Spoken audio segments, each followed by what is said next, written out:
கலங்கின நேரங்களில் கைதூக்கி எடுப்பவரே, கண்ணீரி பள்ளத்தாக்கில் என்னோடு இருப்பவரே, கலங்கின நேரங்களில் கைதூக்கி எடுப்பவரே, கண்ணீரி பள்ளத்தாக்கில் என்னோடு இருப்பவரே, உறவுகள் மறந்தாலும் நீர் என்னை மறப்பதில்லை, காலங்கள் மாறினாலும் நீர் மட்டும் மாறவில்லை, உறவுகள் மறந்தாலும் நீர் என்னை மறப்பதில்லை, காலங்கள் மாறினாலும் நீர் மட்டும் மாறவில்லை. நீங்களாப்பா இந்த நம்பிக்கை, உம்மை அன்றி வேறு துணை இல்லை. நீங்களாப்பா இந்த நம்பிக்கை, உம்மை அன்றி வேறு துணை இல்லை.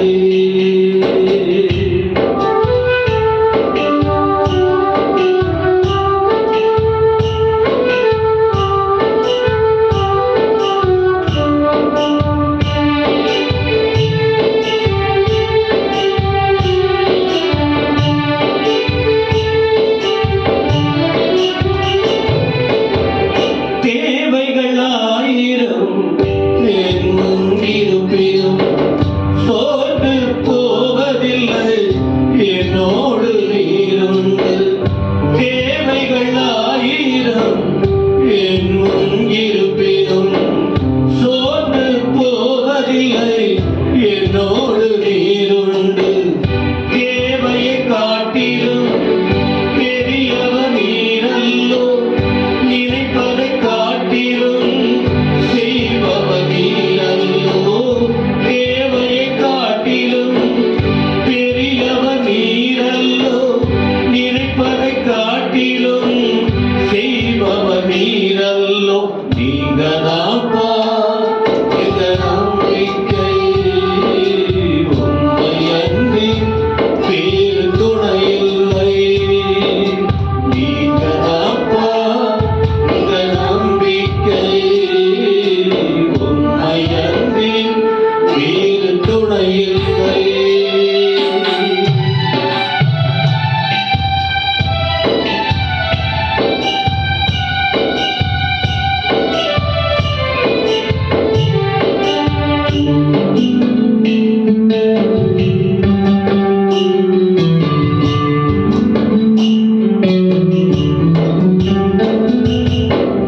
மனிதனின் தூஷணையில் மனமடிவடைவதில்லை, நீர் எங்கள் பக்கம் உண்டு, தோல்விகள் எனக்கில்லை.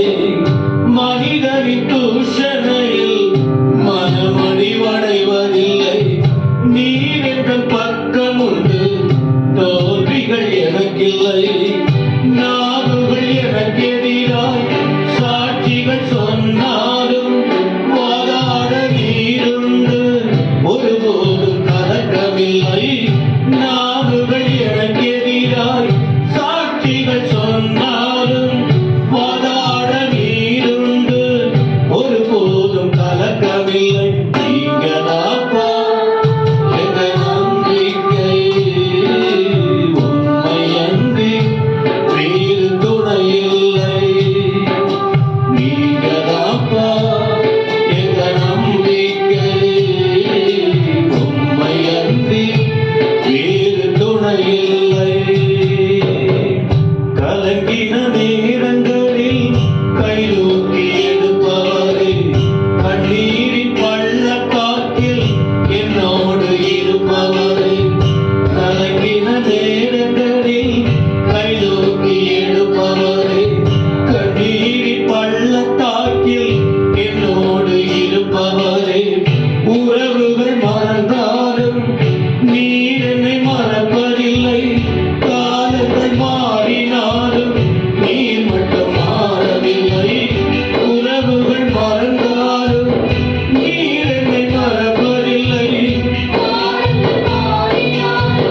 நீர் மட்டும் மாறவில்லை. சொல்லுங்க எல்லாரும், சபை மக்கள்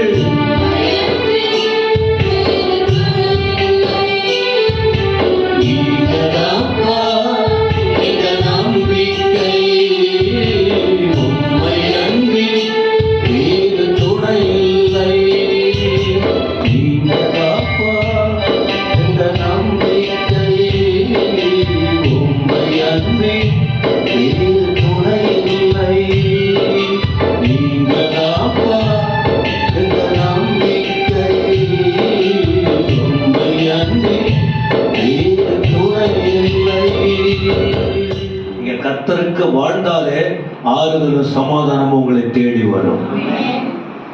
நீங்கள் வசனத்தின்படி வாழ்ந்தாலே சுகமும் பலனும் ஜீவனும் கர்த்தர் உங்களுக்கு கொடுக்க வல்லவராக இருக்கிறார்.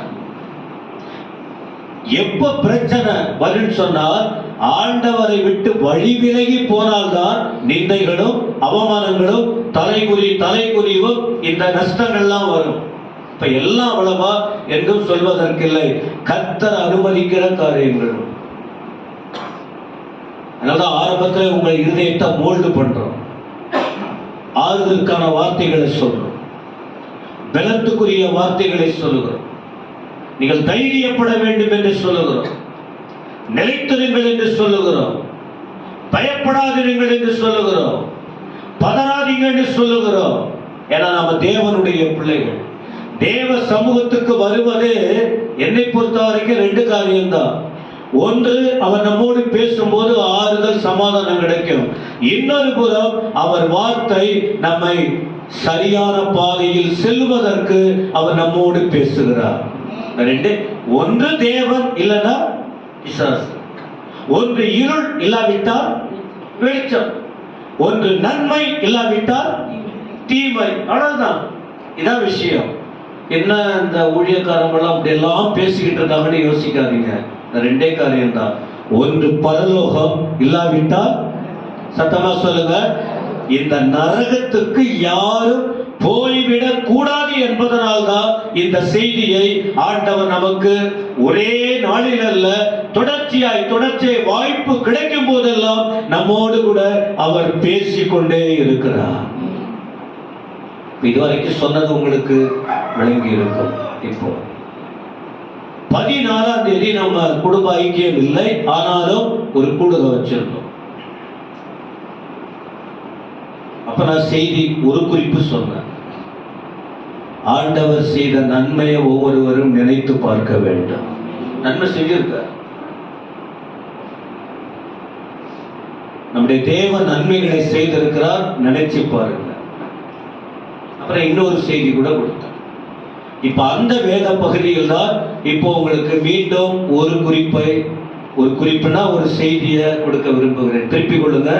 ஜெனிசிஸ் சாப்டர் 35, ஆதியாகமம் 35ஆம் அதிகாரம். அதில் தான் 1, 2, 3, 4 வசனங்களை தியானிக்கிறோம். பிரசங்கம் பண்ணுன்னா நிறைய வசனங்களை வைத்து சொல்லுவோம். ஆனா இந்த வேத பகுதி உங்கள் இருதயத்தில் தங்குவதாக. ஆதியாகமம் 35:1 அது குறிப்பா இந்த வருஷம் ஆண்டவர் நம்ம கொடுத்திருக்கிற தீம் அல்லது கொடுத்த வார்த்தை என்ன? நம்முடைய தேவன் யார்? ஆலோசனையில், சொல்லுங்க சத்தமா, ஆலோசனையில் ஆச்சரியமானவர். ஏசாயா 28:29. நம்முடைய தேவன் உலகத்தில் உள்ள ஆலோசனை எல்லாம் கேட்டுதான் இன்னைக்கு நிறைய பேர் கெட்டு போறாங்க. ஆனா தேவன் கொடுக்கிற ஆலோசனை ஆச்சரியத்திலும் ஆச்சரியமா இருக்கும். அவரை போல ஒரு கவுன்சிலர், அவரை போல ஆலோசனை கொடுக்கிறவர் யாருமே இல்லை. எத்தனை பேருக்கு விளங்குது? அப்ப இந்த காரியத்துலதான் நாம ஆதியாகமம் 35 யாக்கோபுக்கு ஆலோசனை கொடுத்தார். ஆலோசனையில் ஆச்சரியம் அல்லவா? தேவன் கொடுக்கிற ஆலோசனை நன்மைக்கு எதுவான. அப்ப ஆலோசனை யாருக்கு கொடுக்கிறது? தேவன், சொல்லுங்க, மனுஷனுக்கு கொடுக்கிறார். ஆண்டவர் பேசுகிறார், மனுஷன் கேட்கக்கூடிய அளவுக்கு ஜாக்கிரதையாய் இருக்க பைபிள்ல பார்க்கிறோம். கேட்பதற்கு காதுள்ளவர் சத்தமா கேட்கல. அதனாலதான் ஆண்டவர் பேசுகிறார்.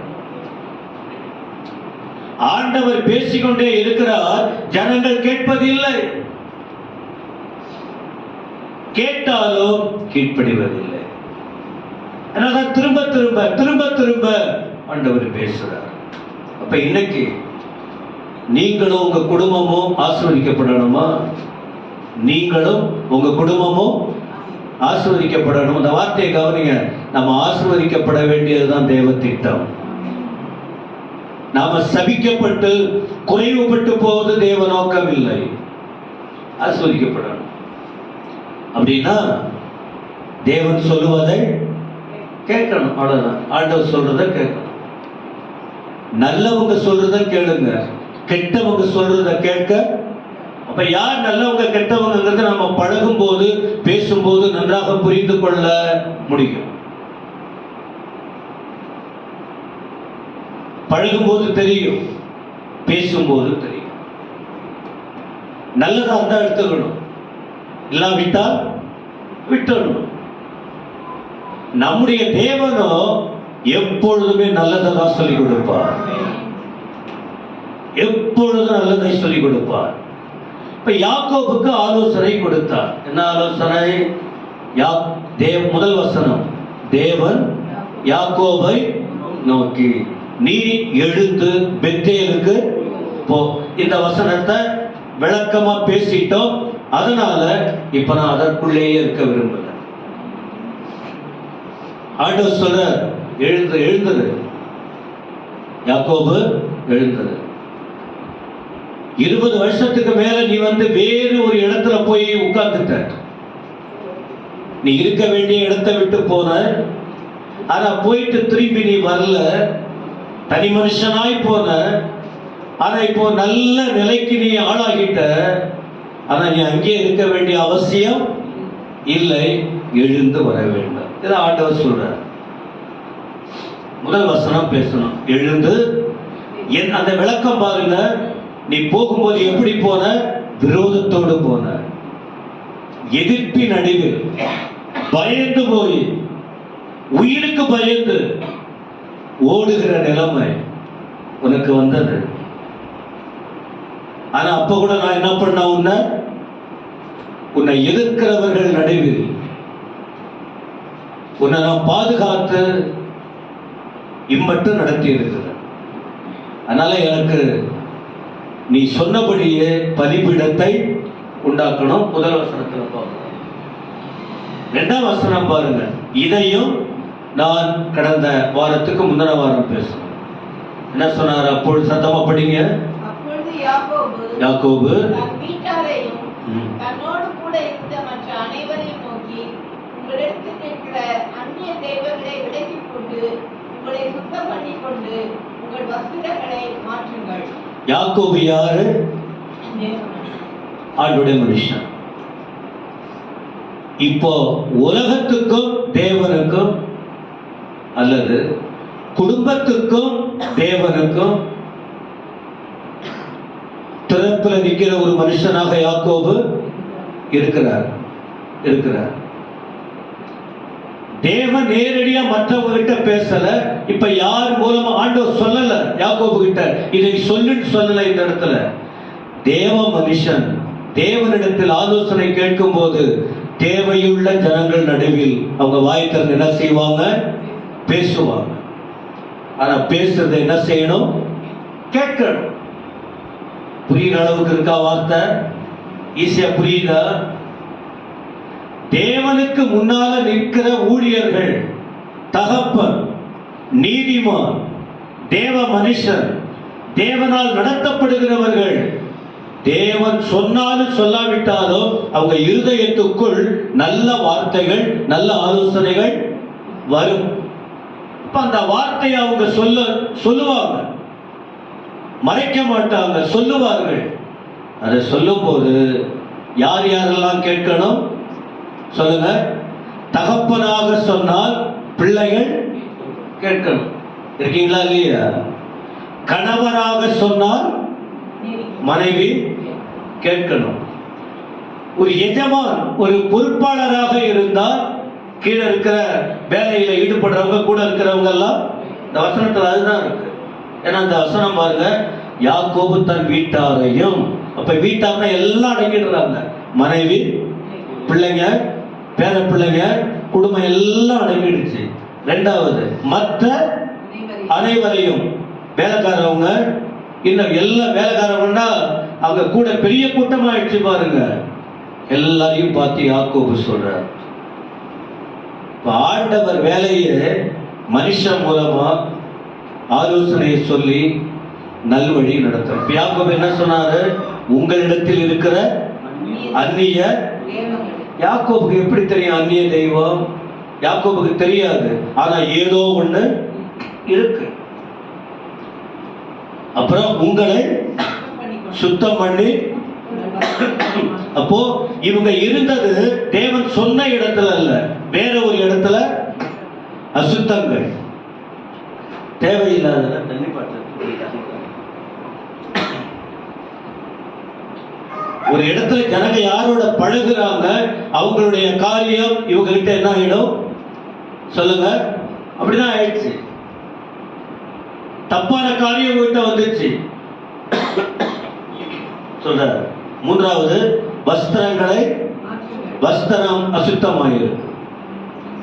பழகின இடம், பேசின இடம், குடியிருந்த இடம் வேறொரு இடத்துல இருந்ததுனால அந்த கெட்ட பழக்க வழக்கங்கள் இவர்களுக்குள்ள வந்துடுச்சு. இது யாக்கோபு யோசித்தார்.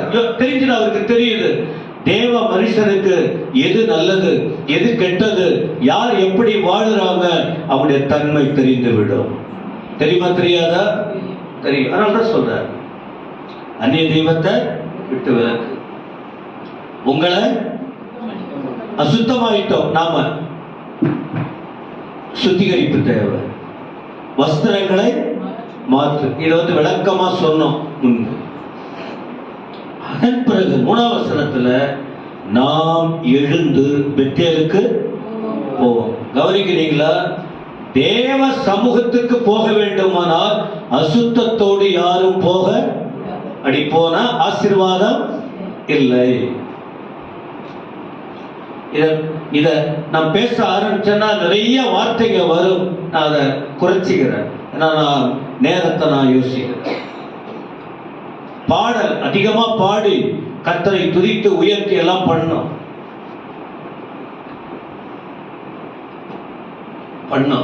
தேவனோடு தொடர்பு. இப்ப ஆண்டவர் நம்மோடு பேசும்போது நிறையவும் பேசலாம், தப்பு இல்லை. ஆனா தேவ பிள்ளைகளுக்கு அந்த முக்கியமான காரியம் காதல விழுந்தாலே போதும், நம்ம எதை செய்யணும் செய்யக்கூடாது என்பதை புரிஞ்சிக்க முடியும். ஒரே வார்த்தைய நிறைய விளக்கம் சொல்லலாம். ஆனா எவ்வளவோ விளக்கம் சொல்லி இன்னைக்கு நிறைய பேர் என்ன செய்யல? திருந்தவில்லையே, மாறவில்லையே, கீழ்ப்படியவில்லையே, விட்டு விலகவில்லையே. இதை நம்ம கண்ணால பார்த்துக்கிட்டு இருக்கிறோம். வெளி ஜனங்கள் மட்டுமல்ல, திருச்சபை ஒட்டியுள்ள ஜனங்கள் வாழ்க்கையில் நம்ம கண்ணால பார்க்கிறோம். உங்களுக்கு தெரியும், வேத வசனத்தின்படி ஆண்டவர் சொல்லுகிறபடி, ஊழியர்கள் மூலம் புறப்படுகிற வார்த்தையின்படி, நீங்கள் வேதத்தை படிக்கும் போது அவர் உங்களோடு பேசுவதின்படி, எல்லாரும் நான் சொல்லல, நிறைய பேர் அந்த ஆலோசனைக்கு செவி கொடுக்கவில்லை. ஒத்துக்கிறீங்களா இல்லையா? இல்ல, அவ்வளவுதான். அதனால்தான் திரும்ப திரும்ப பேசுறார், திரும்ப திரும்ப பேசுகிறார். பேசுவதின் நோக்கம் என்ன தெரியுமா? தேவனுடைய வீட்டுக்கு போகணும், தேவ பிரசன்னத்தை உணரணும். அப்ப தேவ வீட்டுக்கு வரும்போது பாவிதான், தேவ பிரசன்னத்தை உணர்வதற்கு முன்னால குறைபாடுகள் தான். ஆனா தேவ வீட்டுக்கு வரும்போது நாம் ஆயத்தத்தோடு வர வேண்டும். சீனாய் மலைக்கு வா மோசேன்னு கூப்பிட்ட போது மோசே என்ன பண்ணாரு? அதிகாலையில் எழுந்து ஆயத்தமாகி தேவ பிரசன்னத்துக்குள்ள போனார். நாம பரலோகத்துக்கு போகணும்னு சொன்னா, உலகத்தின் தீமையோடு இருந்தால் பரலோகத்துக்கு யாருமே போக சொல்லுங்க. தேவ பிரசன்னத்துக்குள்ள பெத்தேலுக்கு போவோம் வாருங்கள் என்று சொன்ன உடனே யாக்கோபுக்கு தெரிஞ்சிச்சு, இப்பொழுது இருக்கிற பழைய வாழ்க்கையோடு புதிய இடத்துக்கு நாம் போக முடியாது என்பதை உணர்ந்ததினால் உணர்த்தி காட்டுகிறார். எனவே இந்த வார்த்தையை நீங்க யோசிக்கணும். ஏதோ கோயிலுக்கு வந்தோம், காணிக்கை கொடுத்தோம், ஏதோ போனோங்கிறது இல்ல. நாம் நிறைய விஷயத்தை செய்யணும். 3 காரியம் சொல்றார். விட வேண்டியதை விடணும் தான். அப்ப நம்முடைய வாழ்க்கையில் எது இன்னும் விட முடியாத காரியங்கள், அல்லது தேவனை துக்கப்படுத்துகிற காரியங்கள் அல்லது தேவ பிரசன்னத்தை உணர முடியாத காரியங்கள் எது இருக்குன்னு நமக்கு நன்றாக தெரியும். தெரியுமா தெரியாதா? சொல்லுங்க எல்லாரும். எனக்கு தெரியல எது என்ன தடை செய்யற காரியம் எதுன்னு எனக்கு தெரியும். அதே போல உங்களுக்கும் நன்றாக அதை தான் ஆண்டவர் உணர்த்தி காட்டுறார். இதே போல நம்முடைய பயணம் இருந்தால் நீங்க நான் பரலோகத்துக்கு போகவே முடியாது. இதே நிலை நீடித்தால் பரலோகம் இல்லை என்பதை புரிந்து கொள்ள வேண்டும். இதே நிலை நீடித்தால் இப்ப ஏன் இதை போல சொல்லி கொடுக்குறீங்க? நம்ம நோக்கமே பரலோகத்துக்கு போவதற்கு ஆண்டவர் நம்மை ஆயத்தப்படுத்தி கொண்டு இருக்கிறார். இப்போ சொல்லிட்டார், யாக்கோபு சொல்லிட்டார். அப்புறம் மற்ற என்ன சொல்றாரு? எனக்கு ஆபத்து வந்தது, ஆண்டவர் தான் என் விண்ணப்பத்தை கேட்டார், எனக்கு பதில் கொடுத்தார், நான் நடந்து வந்த வழியிலே அவர்தான் என்னோடு கூட இருந்தார். அதனால அந்த தேவனுக்கு அவர் சொன்னபடியே ஒரு பலிபீடத்தை கட்டு. இங்க பலிபீடம் கட்டுன்னு சொல்றாரு. நாம என்ன தெரியுமா, இதை நினைச்சு பார்த்து நம்ம கடந்து வந்த பாதை எப்படி எல்லாம் இருந்தது, எப்படி எல்லாம் இருந்தோம். இந்த நிமிஷம் வரைக்கும் நம்ம ஆலயத்துல வந்து உட்கார வச்சிருக்காரு. அப்ப என்ன செய்யணும்? அந்த செய்தி கேட்கும் போது என் வாழ்க்கையை கர்த்தருக்கு முழுமையா பலிபீடம் என்றாலே நம்மை பலியாய் ஒப்பு கொடுக்க வேண்டும். காலையில நல்ல செய்திய சார் கொடுக்க உள்ள குத்தப்பட வேண்டும். இதான் பலியாய் ஒப்பு கொடுக்கிற அனுபவம். உள்ளம் குத்தப்பட வேண்டும். நாங்க என்ன செய்யணும் ஆண்டவரே? இதான் பலியாய் ஒப்பு கொடுக்க. எப்போ பேதுரு பிரசங்கிக்கும் போது ஜனங்கள் வார்த்தையை கேட்டாங்க. கேட்டபோது அவர்கள் உள்ளம் குத்தப்பட்டது. இப்ப தேவ வார்த்தையை நீங்க கேட்கும் போது பலிபீடத்தை உண்டாக்கணும். பலிபீடத்தை உண்டாக்கணும் சொன்னது யாரு? தேவன். அதை திரும்ப சொல்லி காட்டுறது யாரு? யாக்கோபு. ஆயத்தத்தோடு நம்முடைய வாழ்க்கையை அர்ப்பணிக்க நாம கடமைப்பட்டிருக்கிறோம். அடுத்த வசனம் இதான் இன்னைக்கு சொல்ற வசனம். இந்த 4ஆம் வசனம் தான். படிங்க சத்தமா. அப்பொழுது அவர்கள் தங்கள் கையில் இருந்த எந்த அந்நிய தெய்வங்களையும் தங்கள் காதணிகளையும் யாக்கோபின் இடத்தில் கொடுத்தார்கள். யாக்கோபு அவைகளை ஊர் அருகே இருந்த ஒரு கர்வாலி மரத்தின் கீழே புதைத்து போட்டார். நான் சொல்ற வார்த்தை எத்தனை பேருக்கு விளங்குது? புரியுதா புரியலையா? இத்தனை வருஷம் கோயில உட்கார்ந்து இருக்கிறவங்க புரிஞ்சுக்கணும். மொழி பிரச்சனை 1-2 பேருக்கு தெரியாம இருக்கலாம். மற்றபடி என்னுடைய வாய்ஸ் என்னன்னு உங்களுக்கு நல்லா தெரியும். நான் பேசுற விதம் என்னன்னு உங்களுக்கு நல்லா தெரியும். புரிந்து கொண்டு கீழ்ப்படிய வேண்டும். அப்போ என்ன சொன்னார்? முதல்ல ஆண்டவர் எழுந்து பெத்தேலுக்கு போனார். யாக்கோபு என்ன செய்தார்? தன்னுடைய ஃபேமிலி ஆயத்தப்படுத்துகிறார். என்னங்க, பரலோகம் போகணும்னா நம்முடைய குடும்பத்தை நாம ஆயத்தப்படுத்த ஒரு குடும்ப தலைவருக்கு பொறுப்பு இருக்கு. சபை ஒரு குடும்பம். சபையின் போதகருக்கு ஒரு பொறுப்பு இருக்கு. சபை மக்களை பரலோகத்துக்கு போவதற்கு சொல்லி கொடுத்து ஆயத்தப்படுத்த வேண்டிய பொறுப்பு ஒரு போதகருக்கு. ஏன்னா சர்ச் என்பது ஃபேமிலி. இதுக்கு என்ன விஷயம்? என்ன அப்ப குடும்பத்தை ஆயத்தப்படுத்துறதுன்னா என்ன? குடும்பத்தை ஆயத்தப்படுத்துறது எந்தெந்த குடும்பத்துல அருவருக்கும் காரியம் இருக்கோ அது இருக்க கூடாது, அதை விட்டு விடணும். நம்ம குடும்பங்கள்ல நிறையவே இருக்கும். இதுல வீட்டுல கர்த்தரோடு இருக்கிறவங்க தான் பாரத்தோட ஜெபம் பண்ணணும். நிறைய பேர் அவங்களோடய சேர்ந்துக்குவாங்க. ஒரு ஆண் பிள்ளையா இருக்கலாம், அவங்களுக்கு அந்த ஆத்தும பாரம்.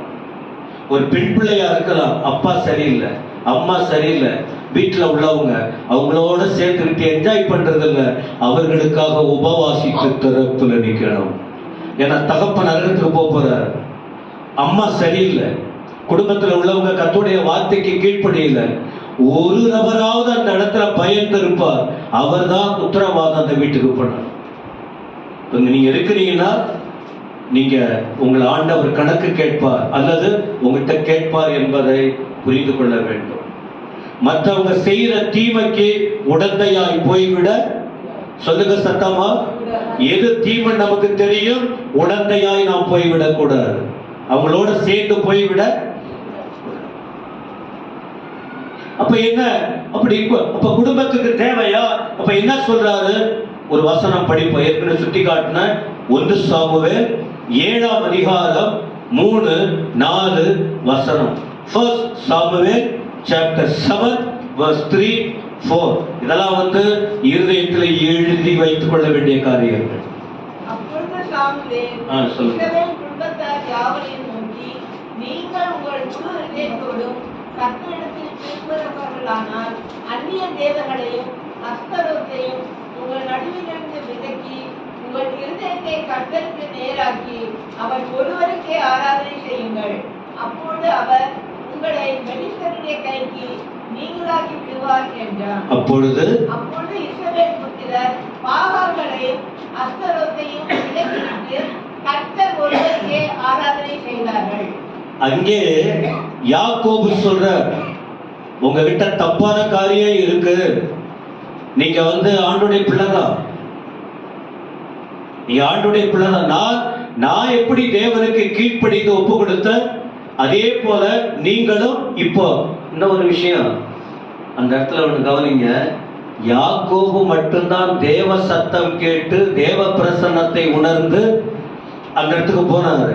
ஆனா இப்ப அவங்க கூட வந்த எல்லாரும் எதுல சிக்கி இருந்தவங்க?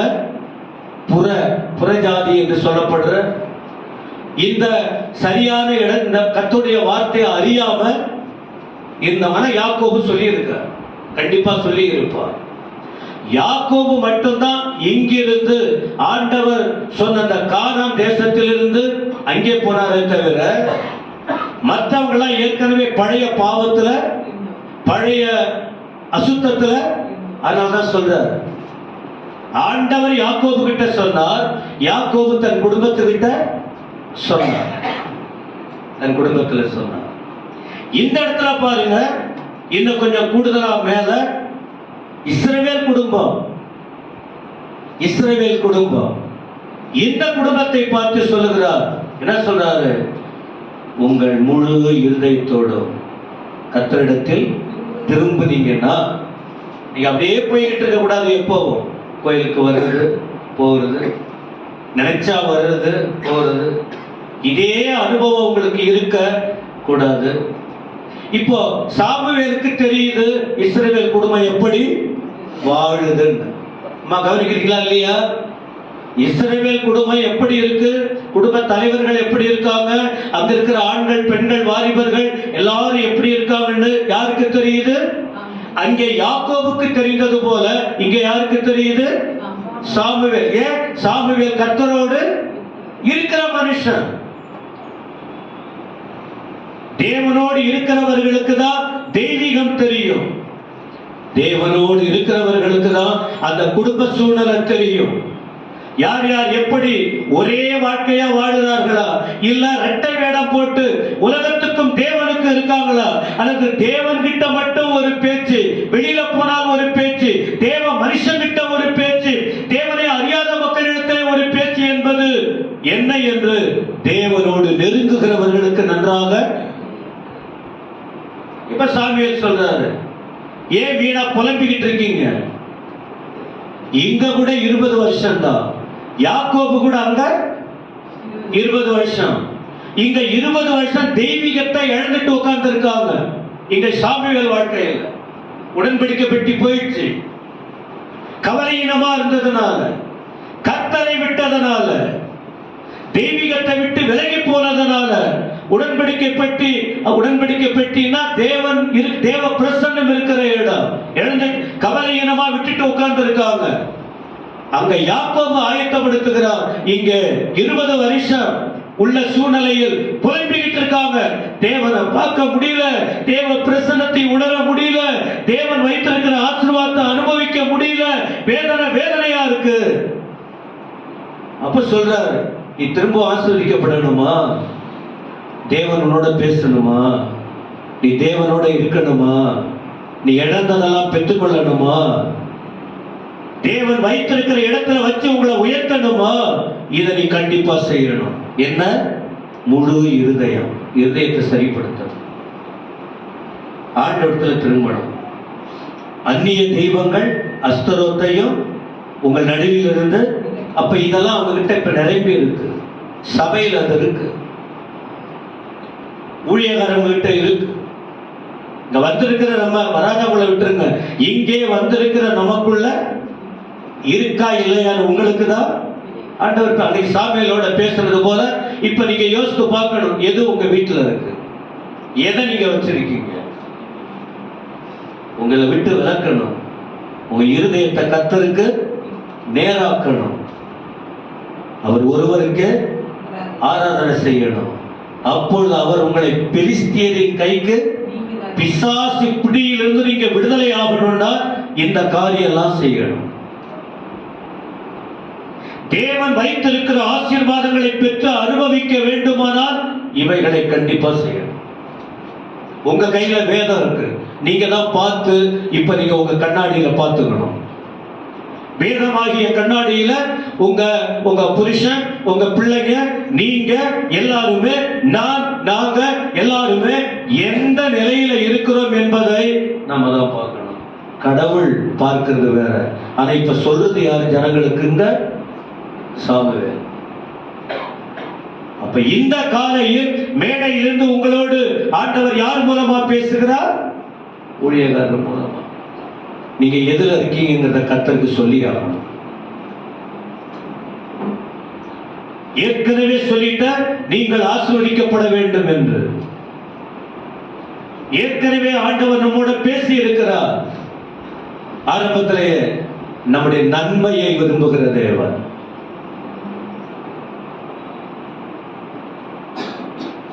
என்ன செஞ்சாங்க இவங்க? இங்க பாருங்க, இவங்க இந்த தப்பு இவங்க கிட்ட இல்லாவிட்டால் என்ன செஞ்சிருக்கணும் சொல்லுங்க?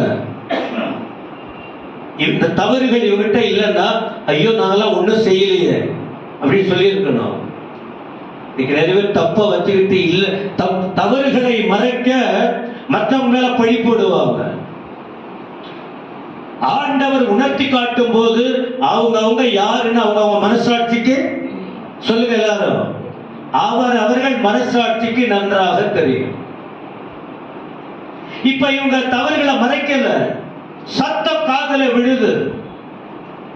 விழிப்போடு வசனத்தை கவனிக்கிறீங்களா? வார்த்தை கவனமா, இந்த வார்த்தை அவங்க சாமுவேல் மூலமா புறப்பட்ட வார்த்தை அவர்கள் காதல விழுது. விழுந்த உடனே அவங்க ஒன்னும் மறுப்பு சொல்லல, வேற யார் மேலையும் பழி போடல. என்ன சொல்றாங்கன்னா, அப்பொழுது இஸ்ரவேல் புத்திரர் பாகால்களையும் அஸ்தரோத்தையும் விலக்கி விட்டு கர்த்தர் ஒருவருக்கே ஆராதனை. அப்ப என்ன நடந்ததுன்னு கீழே இருக்கு. ஏன்னா என் சப்ஜெக்ட் இதுக்குள்ள இல்ல. அப்ப நீங்க புரிஞ்சுங்க, இங்க சாமுவேல் சொன்னபோது இஸ்ரவேல் குடும்பம் என்ன செஞ்சாங்க? கீழ்ப்படிந்தார்கள். இதுதான் முக்கியம் எல்லாருக்கும். இதுதான் இல்ல இன்னைக்கு நிறைய பேர். இத்தனை வருஷம் ஜெபம் பண்ற ஏன் நடக்கல? இவ்வளவு நாங்க கஷ்டப்படணுமா? அப்படியெல்லாம் எல்லாம் நாம அப்படியே புரிந்து நம்ம பாட்டுக்கு அப்படியே பேசிக்கிட்டே இருப்போம். எல்லாம் நான் முதற்கொண்டு நாம எல்லாருமே இருக்கிற சூழ்நிலை, படுகிற பாடுகள், இழந்த இழப்புகள், படுகிற கஷ்டங்கள் எல்லாத்தையும் மனசுல வச்சுக்கிட்டு ஏன் இப்படி ஏன் நம்ம சொல்லிக்கிட்டு இருப்போம். ஆனா ஏதோ ஒன்று தேவன் அருவருக்கிற காரியம் நம்ம பிள்ளைகிட்ட இருக்கு, நம்ம புருஷன்கிட்ட இருக்கு, நம்ம குடும்பத்துல இருக்கு, உங்ககிட்ட இருக்கு, என்கிட்ட இருக்கு, சபையில இருக்கு. அதனால்தான் தேவன் விரும்புகிறபடி நிறைவான ஆசீர்வாதத்தை நாம் பெற்றுக்கொள்ள விளக்குச்சா இல்லையா? ஆனா இதை போல செய்தி எல்லாருக்கும் பிடிக்காது. ஆனா இந்த செய்தி தான் நமக்கு தேவை. இதை போல செய்தி தான் நமக்கு அவசியம்.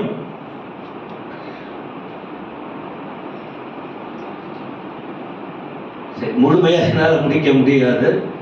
நீங்க நீங்க ஆவலோட அடுத்த வாய்ப்பு எனக்கு நான் பேசுவேன். அப்ப இதை நான் கண்டினியூ பண்றேன். ஆனா ஒண்ணு மட்டும் சொல்லிடுறேன், ஒரு குறிப்பு மட்டும் சொல்லிடுறேன். இவங்க கீழ்ப்படிஞ்சாங்களா? கீழ்ப்படியில்லையா? யாக்கோபு சொன்னதுக்கு அவங்க கீழ்ப்படிந்தார்களா இல்லையா? சொல்லுங்க, படிங்க அந்த 4ஆம் வசனம். அப்பொழுது அவர்கள் தங்கள் கையில் இருந்த எல்லா அந்நிய தெய்வங்களையும், கவனிங்க, கையில் இருந்த எல்லா அந்நிய தெய்வம், அப்புறம் தங்கள் காதுல போட்டிருந்தது யாக்கோபிடத்தில் கொடுத்தாங்க. யாக்கோபு அவைகளை இருந்த ஒரு கர்வாதி மரத்தின் கீழே புதைத்து போட்டார். சரி, புதைச்சி போடுறதெல்லாம் அப்புறம் எனக்கு முடிய இதை ரொம்ப லேட் ஆயிடும். 10:30 மணிக்கு தொடங்குறாங்க, 12 ஆகுது.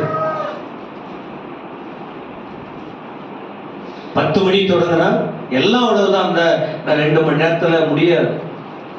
ஆனா அதுக்காக இஷ்டத்துக்கு நானும் இழுத்துக்கிட்டு போக அடுத்த வாய்ப்பு இருக்கு. நான் உயிரோடு தானே இருப்பேன். நான் உயிரோடு இல்லைன்னா யாரை கொண்டாகிலும் கர்த்தர் உங்களோட பேசி உங்களை ரெடி பண்ணி பரலோகத்துக்கு ஆயத்தப்படுத்துவா. நான் பாரத்தோட பேசிக்கிட்டு இருக்கேன். அன்றைக்கு குடும்ப தலைவர் சொன்னார், அந்த குடும்பம் என்ன செய்தது? கீழ்ப்படிந்தது. இன்றைக்கு தேவ ஊழியர்கள் நான் உங்களோட பேசிக் கொண்டிருக்கிறேன். இது எனக்கும் உங்களுக்கும். நாமும் என்ன செய்ய வேண்டும்? கீழ்ப்படிய வேண்டும். சரி, என்ன கீழ்ப்படிந்தாங்க அவங்க? தங்ககிட்ட இருந்தது பாருங்க. இவன்கிட்ட இப்ப யாக்கோபு சொன்னது உண்மைதானே? ஆவியானவர் உணர்த்தி இருக்கிறார் யாக்கோபு கிட்ட. இது என்ன, எப்ப பாரு இப்படி பேசுறாரு? அப்படியெல்லாம் யாருக்கும் முறுமுறுப்பு வரவில்லை. ஒரு தேவ மனுஷனுக்கு தெரியும், ஒரு தேவ மனுஷன் அல்லது தேவ ஊழியர் மூலமா ஒரு வாய் திறக்கப்படுகிறது என்றால் அந்த குறைபாடு அந்த இடத்துல இல்லாம ஒருவர் பேச, ஒருத்தவங்க வாயை கர்த்தர் திறக்கிறார்னா ஏதோ ஒரு கெட்ட காரியம் அந்த இடத்துல தேவனுக்கு விரும்பாத, தேவன் வெறுக்கிற ஒரு காரியம் அவர்களிடத்தில் இருக்கு. அதனால்தான் பேசுறார். அப்ப சொன்ன உடனே அவங்க உடனே கீழ்ப்படிஞ்சாங்க. அவங்க கையில அந்நிய தெய்வங்கள், ஏன்னா இவங்க யாக்கோபு அந்நிய தேசத்துக்கு போனார். ஆனா இவங்க எல்லாம் ஏற்கனவே அந்த இடத்துல இருந்தவங்க. அதனால உண்மை வெளிவந்தது. இப்ப இந்த காரியம் எது கடவுளுக்கு பிடிக்காத அந்நிய காரியம் இருக்கோ அத எங்க கொடுக்கணுமோ அந்த இடத்துல கொடுத்தது. அப்படி நேரம் நிறைய எவ்வளவு சொல்லலாம். இது ரெக்கார்ட் வேற பண்றாங்க, அதை போடுவாங்க. பண்றாங்களா இல்லையா? அதனால கொஞ்சம் உஷாரா தான் பேசணும். வெளியில போற வார்த்தை நிறைய சொல்லணும், சொல்லிக் கொடுக்கணும். ஆனா உங்களுக்கு சொல்லலாம். தேவன் அருவருக்கிற காரியம் இப்போ உங்க கண்ணுல இருக்கா? உங்க உள்ளத்துல, கண்ணு, உள்ளம். நான் மேலோட்டமான காது, கை, கால்ல போடுவீங்களா? அதெல்லாம் போக விரும்பல. அந்த மேலோட்டமான அதெல்லாம் போக விரும்பல. ஆனா இங்க உள்ள ரெடி ஆயிட்டா வெளி தோட்டம் நல்லா ஆயிடும். ஹலோ, இது நல்லா ஆயிட்டா தலையில இருந்து கால் வரைக்கும் ஒண்ணு ஒண்ணா வெளியில போய்கிட்டே இருக்கும். இது சரியில்லைன்னா ஒண்ணு ஒண்ணா எல்லாம் வந்துடும். தலையில இருந்து கால் வரைக்கும் போடுங்க. ஆனா ஒன்று கூட நீங்க செத்த பிறகு, நாம் செத்த பிறகு ஒன்று கூட என்ன செய்ய மாட்டாங்க உலக மனிதர்கள், சொல்லுங்க. அதனால மற்றவங்க காதை கட் பண்றதை விட மூக்க இப்பவே ஒண்ணு ஒண்ணா விட்டுருங்க. அதை விடுறது அது உங்க, அதான் சொன்ன, நான் அங்க போக விரும்பல. அதை நீங்களே புரிஞ்சுங்க. அதை விட இருதயத்துல என்ன அருவருப்பு இருக்கு அது ரொம்ப முக்கியம்.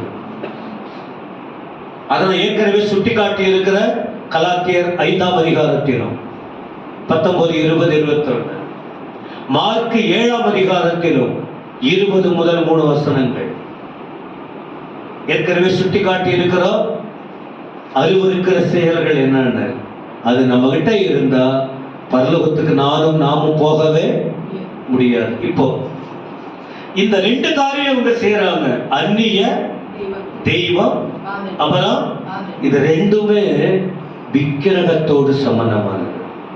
இதோட தெய்வத்தோட ஒப்பிட முடியாத காரியம், தேவன் அருவருக்கிற காரியம். இன்னைக்கு உலகம் முழுவதும் அதை தான் பின்பற்றி போறாங்க. ஆண்டவருக்கு அவர் கற்பனையில சொல்லிட்டாரு, என்னை தவிர வேற ஒன்று உனக்கு இருக்க, அதெல்லாம் சொல்லிட்டார். ஆனா நாம தான் அதை விரும்பி விரும்பி நாம வச்சிருக்கோம். இப்ப ரெண்டு காரியம் சொல்றேன். இப்ப இந்த அந்நிய தெய்வம் அது எதோட சம்பந்தம் சொன்ன சொல்லுங்க. இந்த யாக்கோபு வீட்டுல ஒரு அம்மா திருடியா மாறிட்டான். யாரு? அப்போ அந்நிய தெய்வம் என்பது காதல போட்டுக்கிட்டு அலங்கரிக்கிற விஷயம். இது எதற்கு சமம்? திருடு, விக்கிரகம். அப்ப விக்கிரகத்தை அந்த ஒரு தேவ மனுஷன் குடும்பத்தில் உள்ளவங்க என்ன செய்யறாங்க? திருடுறாங்க. திருடு இருந்தால் திருடு முதல்ல கண்ணு பார்க்கும், அப்புறம் சிந்தைக்குள் ஓடும், அப்புறம் கால் அங்கே நடக்கும், கிட்ட போன பிறகு எது செயல்படும்? கையில் எடுத்துக்க வேண்டியதான். திருடு. இது போயிடும். திருடுங்கிற ஒரு வார்த்தை தான். முதல்ல பார்க்கிறது கண்ணு, அப்புறம் சிந்தைக்குள்ள ஓடுது, அப்புறம் அந்த இடத்துக்கு போய் கால் அங்க நிற்குது, கால் அங்க போய் நின்ன பிறகு கை அங்கே நீட்டுது. எடுத்த உடனே இன்னொருடைய பொருள் நம்ம கிட்ட.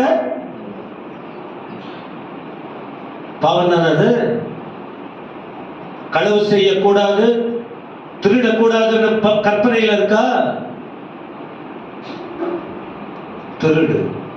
திருடு என்கிற இந்த திருடுங்கிற வார்த்தையிலேயே நிறைய வசனங்களை குறிக்க உங்களுக்கு குறிப்புகள் நிறைய சொல்லலாம்.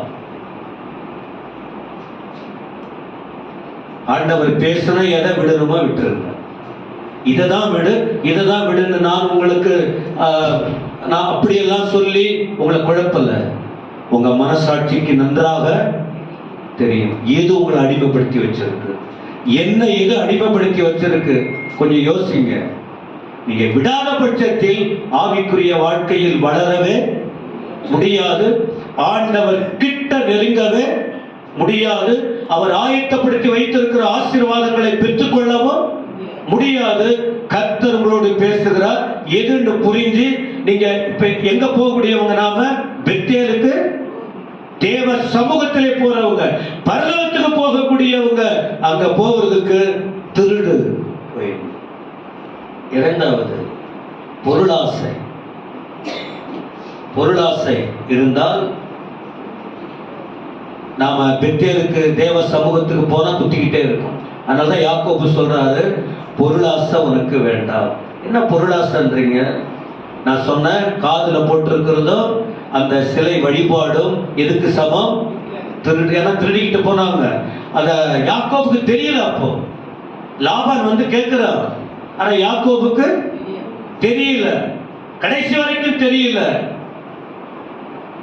சிலருக்கு தெரியாது, ஆனா ஒரு நாள் தெரிய வந்துடும். தெரிய வருவதற்கு முன்ன ஆண்டவர் உணர்த்துகிறார், எடுக்க வேண்டியதை எடுத்துடணும். விளங்குச்சா இல்லைங்களா?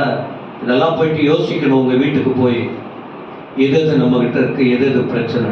ஏன்னா பொருளாசைன்னு ஒரு வார்த்தை சொன்னீங்களே, ஏன்னா அது கொலோசையர் 3ஆம் அதிகாரம் 1 to 9 வரைக்கும் படிங்க. இப்போ இது ஒரு பெரிய வசன அட்டவணை. கொலோசையர் 3ஆம் அதிகாரம் 1 முதல் 9 வரைக்கும் படிங்க, உங்களுக்கு தெரியும். அதுல குறிப்பா பொருளாசையாகிய அந்த வசனம் மட்டும் படிச்சிருங்களேன். அப்புறம் நாம இது ஒரு நிமிஷம் நான் எடுத்துக்கிறேன். பைபிள் உங்களுக்கும் பைபிள் இருந்தா எடுத்துங்க, இல்லைன்னா தோத்திரத்தோட கேளுங்க. இப்போ ஒரு எல்லா வசனமும் படிக்கல, அந்த சரி 5ஆம் வசனம் மட்டும் படிங்க.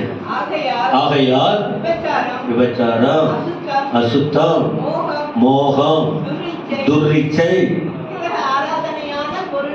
சேர்ந்து வருது பாருங்க. விக்கிரக ஆராதனையான பொருளாசை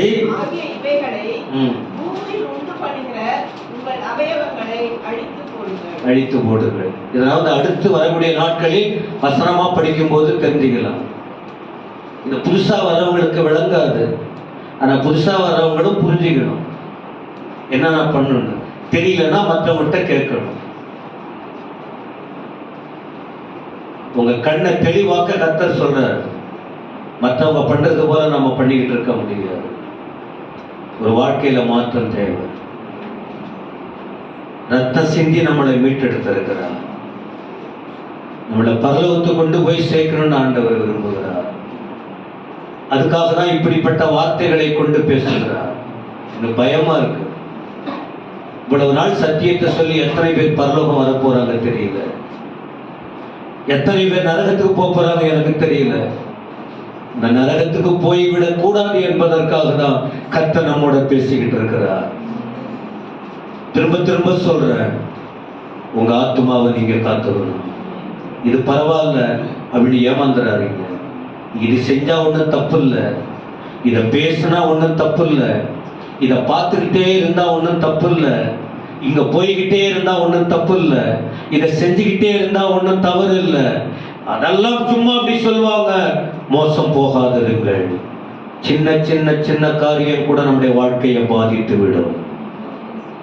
ஒரே ஒரு சின்ன ஈ செத்து தைலத்துல விழுந்துதான் சொல்றாரு, அது செத்த ஈ தைலக்காரனுடைய வாசனையை, அந்த தைலத்தை நாரி கெட்டு போக பண்ணிட்டு. ஒரே ஒரு சின்ன பாவம் போதும் எனக்கும் உங்களுக்கும். ஒரே ஒரு சின்ன திருடு போதும், ஒரே ஒரு சின்ன பொருளாசை போதும். பொருளாசைனா என்னன்னு நிறைய விளக்கி சொல்லுவாங்க. நான் சும்மா முரட்டுத்தனமாலாம் பேச விரும்பல. ஒரு பொருள் எனக்கு இருந்தா போதும், திரும்ப இன்னும் நிறைய வேணும், இன்னும் நிறைய வேணுங்கிறது என்னது சொல்லுங்க. நல்லதான் வேணும், எனக்கு இன்னும் வேணுங்கிறது ஆசை. பண ஆசை எல்லாம் தீமைக்கும், பொருள் ஆசை எல்லாம் தீமைக்கும். உண்ண உணவு, உடுக்க உடை, இருக்க இடம், கத்திற்காக வாழணும், போய் சேரணும். இல்லை இல்லை இல்லைன்னு கவலைப்பட வேண்டிய அவசியம். போதுமென்று மனதுடனே கூடிய தேவ பக்தியே மிகுந்த ஆதாயம். திருடு பொருளாசையை விட்டுட்டு, ஆண்டவரே எனக்கு தேவ பக்தியை தார். நீங்க உணர்த்துற காரியத்துக்கு நான் கீழ்ப்படுகிறேன். அப்ப இப்படி நாம ஒப்பு கொடுக்கும் போது ஆண்டவர் நம்மை இங்க வந்து இவங்களை புதைச்சு போட்டாருன்னு இருக்கு. அது ஒரு சத்தியம் இருக்கு, வசனங்கள் இருக்கு. அதனால இதோட நான் முடிச்சிருக்கிறேன். அடுத்து நாம இது வந்து ஒரு ஸ்டடி போல உங்களுக்கு எடுக்கிறேன். இப்ப கொடுத்ததை நீங்க ஜீரணிச்சாலே போதும். இன்னொரு வசனம் இருக்கு பாருங்க, விதைக்கிறவனை பற்றிய ஓமையில, விதைச்சிட்டு வந்த உடனே பிசாசு அந்த விதைய எடுத்து போட்டான். கோயிலை விட்டு போன பிறகு பிசாசு உங்களை விட்டு எடுத்துருவான். அதே பேச்சுதான், அதே பார்வை தான், அதே பழக்கம் தான், அதே வாழ்க்கை தான். எதை விட்டுட்டு வந்தோம், போன உடனே அதையே தான் கையில் எடுத்துக்குவோம். போன உடனே அதே பேச்சை ஸ்டார்ட் பண்ணிடுவோம். வெளியில போன பிறகு அதே அவங்களோடய பழக ஆரம்பிச்சிடுவோம். கொஞ்சம் கூட மாற்றம் நாம தான் தீர்மானிக்கணும். ஆண்டவர்கிட்ட ஜெபம் பண்ணா கர்த்தர் எடுக்க மாட்டார். நாம தான் ஒரு ஸ்டெப் விலகி வரணும். என் கண்ணு பிரச்சனையா தெரியுது, நான் தான் அதை விட்டு விலகி வரணும். எது என் ஆவிக்குரிய வாழ்க்கையை பாதிக்குது, அது அங்கேதான் இருக்கும். நான் தான் அதை விட்டு, உலகத்துல சொல்வாங்க, துஷ்டரை கண்டால் தூர, அவன் துஷ்டனா இருக்கிறான், நாம தான் தூரம் விலகணும். பைபிள் சொல்லுது, பொல்லாங்கன்னு உனக்கு தெரியுது, அது அங்கேதான் இருக்கும். நீ தான் அதை விட்டு விலகணும். கேட்பதற்கு காதுள்ளவன், ஏற்கனவே சொல்லிட்டேன், கர்த்தர் நம்மளை ஆஸ்வதிக்க போறாரு, கர்த்தர் நம்மளை உயர்த்த போறாரு, நம் குடும்பத்தை காப்பாற்றுவாரு, விடுதலை தருவார்னு சொன்னேன், சமாதானம் கிடைக்கும்னு சொன்னேன், பெலனாய் மாறுவீர்கள்னு சொன்னேன், உங்கள் துக்கம் சந்தோஷமாய் மாறும் என்று. கர்த்தர் உங்களை வெறுமையாய் விடமாட்டார். எல்லா விதத்திலும் உங்களை மேன்மைப்படுத்துவார். உங்களை வாழாக்காமல் தலையாக்குவார், கீழாகாமல் மேலாக்குவார். உங்கள் பலவீனத்தை மாற்றி அமைப்பார். இழந்த பலனை கர்த்தர் கொடுப்பார். கிருபையினாலும் சத்தியத்தினாலும் நிரப்புவார். உங்களை மேன்மையான இடத்தில் வைப்பார். வாக்கு தத்தங்களின்படி கர்த்தர் உங்களை ஆசீர்வதிப்பார். ஆனால் இந்த வசனத்தின்படி தேவனுக்கு பிரியமில்லாத எந்த ஒரு சின்ன காரியமா இருந்தாலும் அது நம்மை விட்டு, நம் இருதயத்தை விட்டு, நம்மை வீட்டை விட்டு வெளியேற வேண்டும். கர்த்தர் சொல்லி இருக்கிறாரு. இந்த 2 இடத்திலும் அவங்க கீழ்ப்படிஞ்சாங்க. சாமுவேல் சொன்ன இடத்திலும் அவங்க என்ன செஞ்சாங்க? கீழ்ப்படிந்தாங்க. இங்க யாக்கோபு சொன்ன இடத்திலும் அந்த குடும்பம், இப்ப சபையாகிய குடும்பத்திலே ஆவியானவர் பேசி இருக்கிறார். நீங்க கீழ்ப்படிய ஆயத்தமா? எழுந்து நிற்போம்.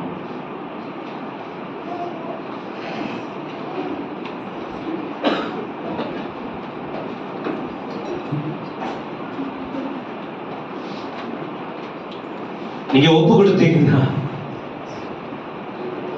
வசனத்துக்கு கீழ்ப்படிஞ்சீங்கன்னா தெய்வம் சந்தோஷப்படுவா, ஆண்டவர் சந்தோஷப்படுவா, உங்களை சந்தோஷப்படுத்துவா. அவர் உங்களோடு பேசுவா. எப்படி பேசுவார் தெரியுமா? எப்படி பேசுவார்? என் மகனே, மகளே, கவலைப்படாத, நான் விசாரிக்க உன்னோடு இருக்கிறேன், உன் அருகில் இருக்கிற, நீ கலங்காதே. ஆண்டவர் பேசுவார். கவலைப்படாதே மகனே, கவலைப்படாதே,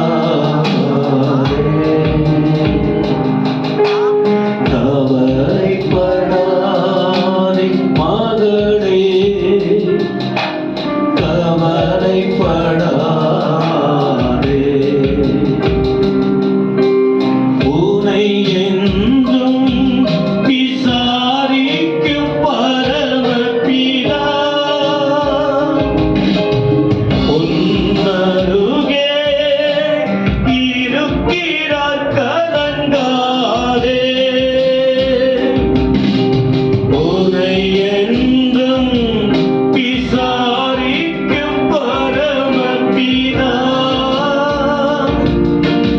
உன்னருகே இருக்கிறார், கலங்காதே. உன்னையும் நேசிக்கும் தகப்பனவர் உன் குறையெல்லாம் நீக்கிடுவார்.